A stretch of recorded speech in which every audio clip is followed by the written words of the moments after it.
All right, ready for pan number 1 here.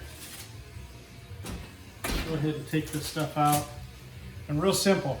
This right here is just a wire rack. Put some tin foil down. And this is just for all the drippings and the grease to drip down. And basically it's just gonna get air to it.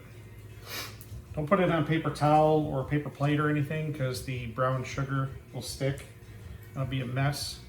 Found that these wire stainless steel, I guess these are kind of like a cookie sheet cooler.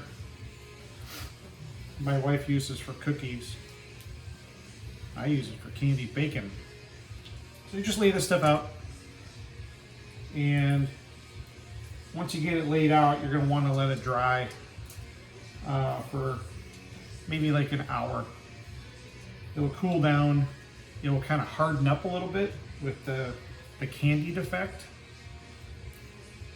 And after that, I mean, you can eat it right now if you want. If you want to eat it hot, you can go right ahead. But as you let it cool down, it's going to go ahead and crispen up and also get that candied effect, which is phenomenal. For if you're in a hurry, what I do is I've got one of these like industrial fans right there. I just go ahead and blow and circulate some air because I'm in a hurry to go ahead and get this going, so at least it'll just get some airflow and cool that down and crispen that bacon. Hey, one thing while I'm waiting for the other trays to come on out, the cool thing about cooking bacon in the stove like this or the oven is that when you wrap your cookie sheets with tin foil, all you do is let it cool down for maybe 2 minutes. And take the foil off, roll it up in a ball, mess-free. Cookie sheet can go right back into the drawer. Clean up easy.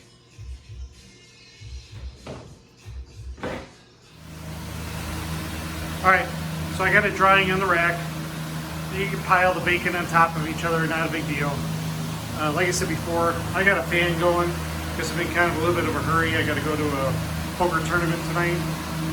But as soon as it's done, which will probably be maybe an hour's worth of drying, I just go ahead and pick it up, throw it into a tub, and take it and munch on it. It is fantastic. Again, there's a couple crispier pieces in there, probably a little bit darker than what I'd like it to be for that last round, but no big deal. It's gonna be good, crispy, candy bacon. All right, so it's had some time to dry. Good stuff. So this is basically what it looks like. You can see it's kind of glazed over. That's not wet. That's actually the brown sugar candy on there. And you can see the black pepper and the cayenne. The cool thing about this is the saltiness of the bacon, along with the heat of the cayenne, and then also the black ground pepper. It really just, you know, plays with all the flavor profile. So you can see it's almost kind of like a real light beef jerky type, but again, the saltiness, the sweetness, and at the very end, that large peppercorn, of course. As soon as you get some of those in your mouth and start biting them down, man, this stuff is awesome. I'll tell you what, it does not last long at these poker tournaments that I go to, or poker games on the weekend. You guys beg for them and they go fast. So good luck. Hopefully you can make some yourself. Real easy, doesn't cost that much. I think this whole thing right here, of course I had to buy some brown sugar. You're talking about $10 for, you know, probably about almost a pound and a half, 2 pounds of bacon, a thick cut. So awesome stuff. You don't have to buy anything crazy as well too. Again, I just use store brand bacon, you know, some cheap brown sugar.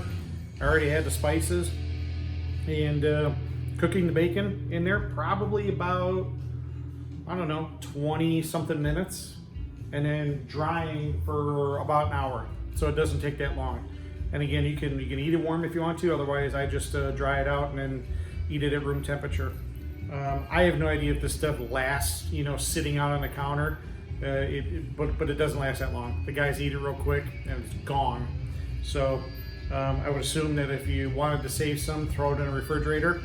Probably wouldn't be all that bad. Thanks.